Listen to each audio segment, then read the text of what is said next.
And ito na naman guys, no, advice and encouragement. Dito na naman to sa emosyon mga kapiksi. This is a Cups energy guys, water sign, Capricorn, Taurus, Virgo, Cancer, Pisces, Scorpio. Pero this is you taking care of your emotions mga kapiksi. Okay? And yung emosyon natin guys, palaging influence ng thoughts yan. So, make sure na maayos yung iniisip nyo para maprotektahan nyo yung mga emosyon nyo, mga kapiksi.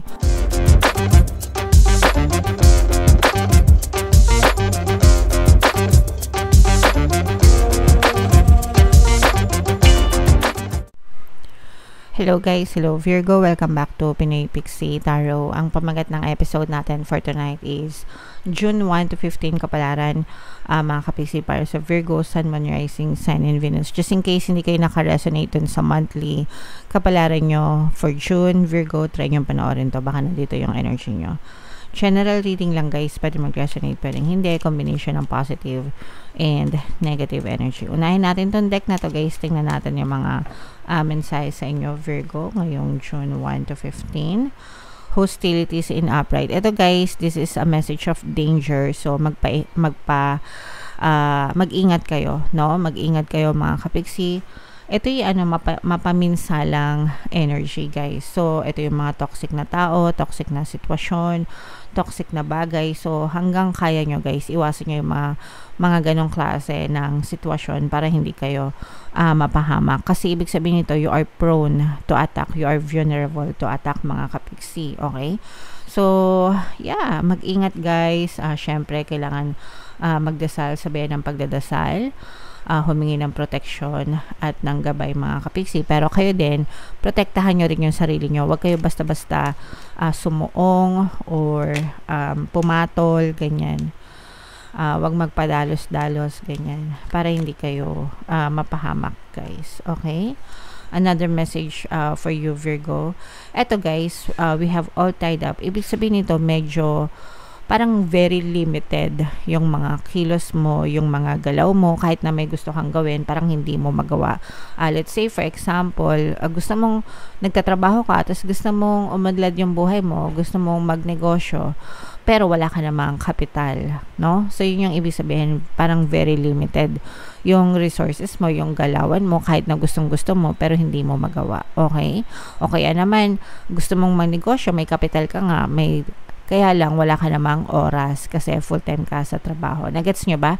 So, may mga limitations palagi, mga kapiksi.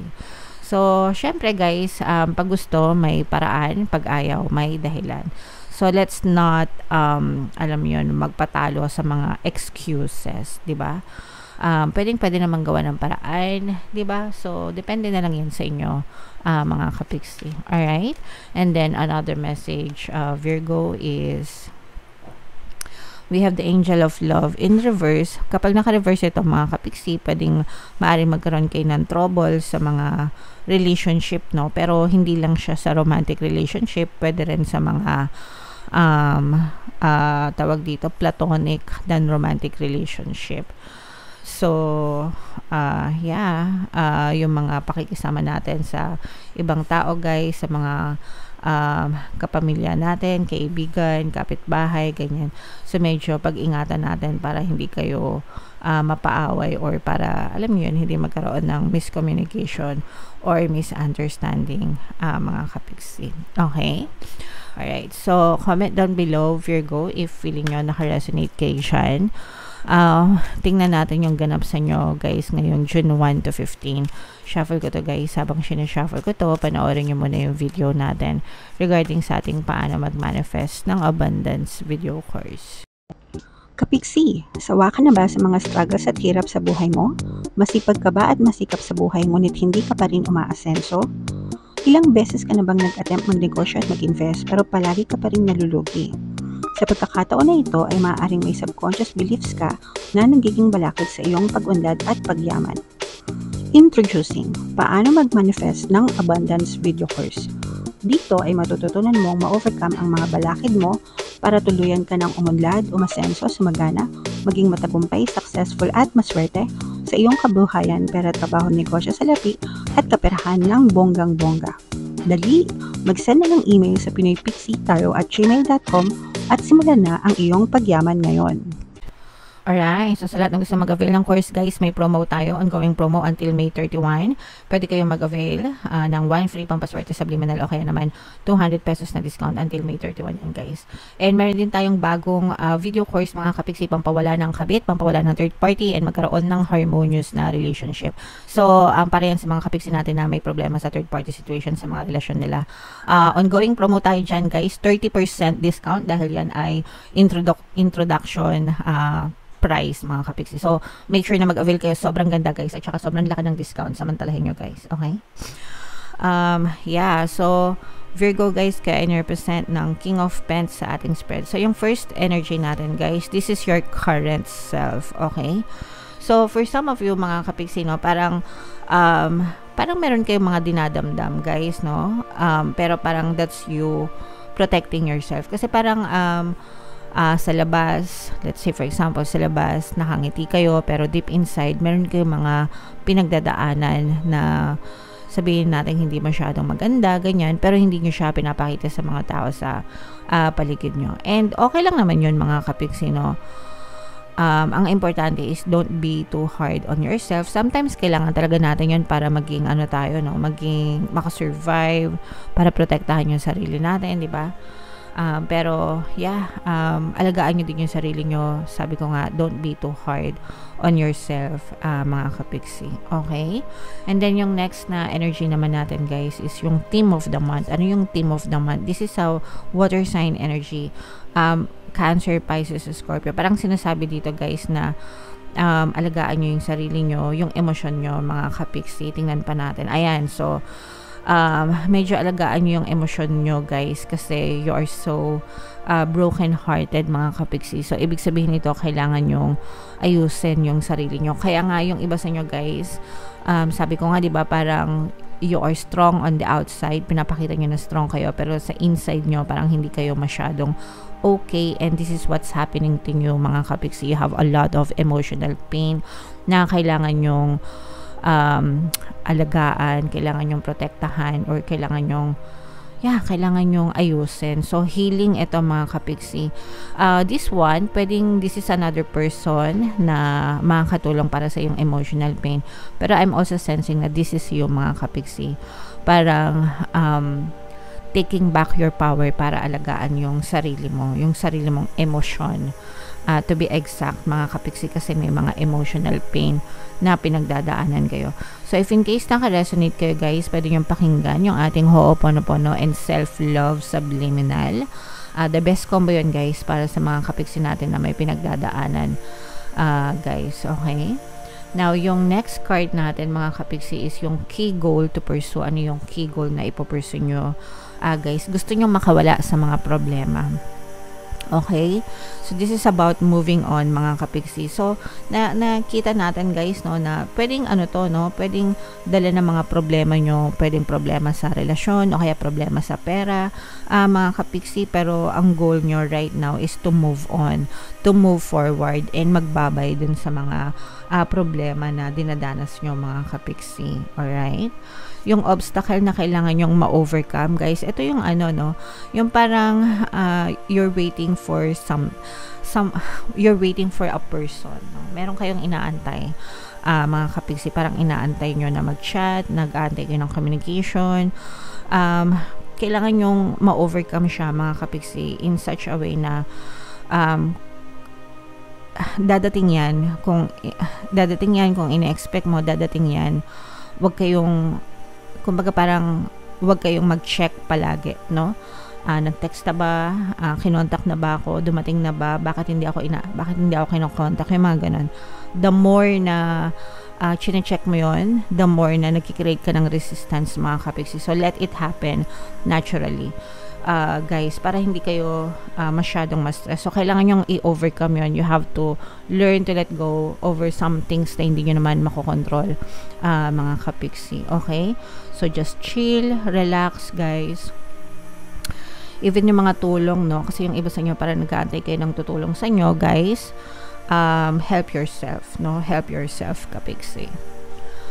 yung major accomplishment nyo, ayan. So, yung major accomplishment nyo, guys, is parang ready na kayong tumawid, ready na kayong, parang magkakaroon kayo ng lakas ng loob na tumawid, no? Pag sinabi kong tumawid, parang mag-move on, mag-let go dun sa inyong mga emotional pain, and parang magsisimula kayo ng panibagong chapter na parang ano, guys, mamomotivate ulit kayo, okay? And you will find yung passion of the heart, some things na magpapasaya sa inyo, yung hindi na kayo masyadong magmumokmok, mga kapiksi. Alright? What to avoid? Anong kailangan? Ayan, ako, grabe. Ito yung mga kailangan nyong i-avoid. Ito yung mga toxicities, guys. Ito yung danger na sinasabi ko sa inyo kanina, di ba? Parehas ng itsura, mukhang ano. Parehas pang walang damit, topless. Anyway, ibig sabihin, guys, ito yung mga kailangan nyong iwasan, mga kapiksi, yung mga toxic, yung mga pabugso-bugso, tawag dito, yung very, ano ba ibig sabihin? Yung ibig sabihin pabugso-bugso,